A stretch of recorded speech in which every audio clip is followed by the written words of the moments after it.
Tottenham chief Daniel Levy delighted as Spurs slowly getting over Jose Mourinho gloom. Tottenham chairman Daniel Levy beamed down from the director's box on the final whistle, and no wonder. What promised to be one of the most difficult transfer windows of his tenure will end on Tuesday with Harry Kane still on board and his team top of the league.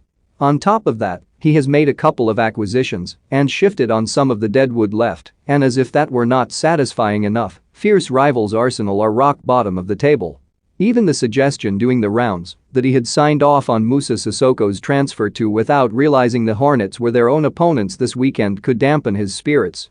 After all, the midfielder's two main contributions, after setting up an early chance for the visitors, were to send one shot flying high into the stands and thumping another frustrated clearance straight between the shoulders of Nuno Espirito Santo. Must read, Tottenham fans seize opportunity to taunt Arsenal in Watford win. A rather different pat on the back, though, should be reserved for Son Heung-min. He marked his 200th Premier League appearance by scoring the winner for the second time in the first 3 games to secure yet another 1-0 to the Tottenham three-pointer. As if Spurs fans are not rubbing it into Arsenal's faces enough right now. His free kick was designed to tantalize the strikers lined up to attack the goal, while at the same time heading on a course just inside the far post. Watford goalkeeper Daniel Bachmann took too long deciding whether to stick or twist, and when he belatedly did the latter he was clawing just at air as the ball evaded him and flew untouched into the back of the net. A good save from Pierre-Emile Højbjerg's deflected low drive in the second half followed by a sharper stop from Harry Kane from a corner was little compensation. The damage had already been done.